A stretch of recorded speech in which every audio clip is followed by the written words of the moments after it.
I love your tail, Locklyn. I look down and shock thrills through me. My legs are gone. In their place is a supple blue-green tail, like Amaya's. I look up at Darin in confusion. I don't understand. The enchantress took away the curse. What? But why? I look down again, and for some inexplicable reason, my heart sinks. I've wanted a tail all my life, ever since my parents abandoned me in the reef when I was born with legs. But now that I have it feels foreign, strange. I glance up at Darin again, but he is gone. In his place, Amaya flutters excitedly up and down, a bundle cradled in her arms. Locklyn, you have a tail! I stare at the swaddle she holds, confusion and hurt rising inside. You had the baby? But I was supposed to be there. Amaya ignores my words, continuing to bounce up and down in the water. Maybe now Darin will finally fall for you. Heat flares in my cheeks, and I open and close my mouth wordlessly, shame swelling inside.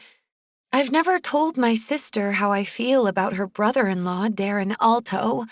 Not only is he 8 years older than I, but he is the most famous treasure hunter in Aquaticus. He could have any mermaid in the city for the asking.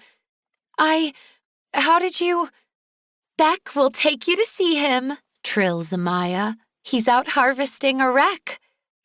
I look around and see I am in the front hall of Beck and Amaya's house. Beck, Amaya's pale, silent husband, drifts out of my nephew's room and opens the front door, beckoning me to follow. I should really go check on my dugongs. They shouldn't be alone so long, I say helplessly, but Amaya waves me after Beck.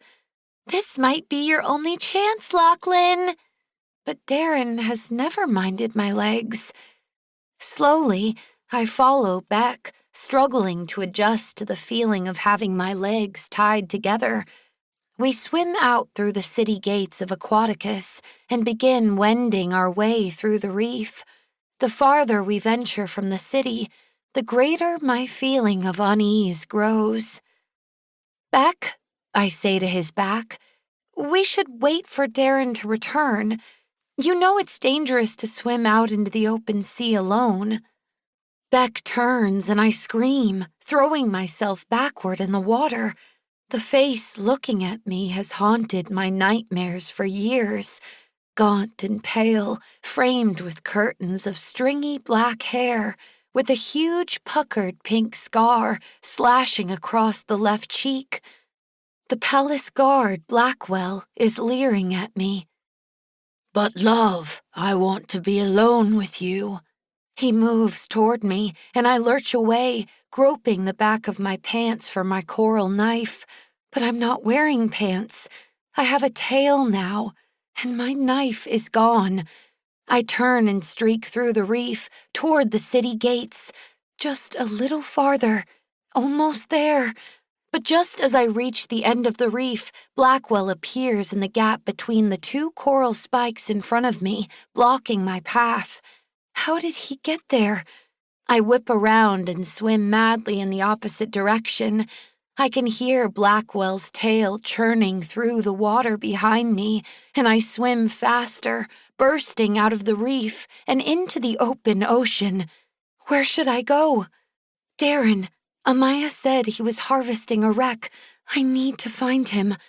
I am about to start swimming when I hear chittering and turn to see my herd dolphin, Daria, hovering in the water on the reef's edge. Daria, what are you doing here? Where are the dugongs? Daria twitters happily, flicking her sleek gray tail back and forth. Blackwell bursts out of the reef behind her, and my heart jumps into my mouth. I begin to sing, a soft, wordless melody, inviting Daria to return home. Blackwell's eyes widen as he looks from me to Daria, who turns at my command and flits away into the reef.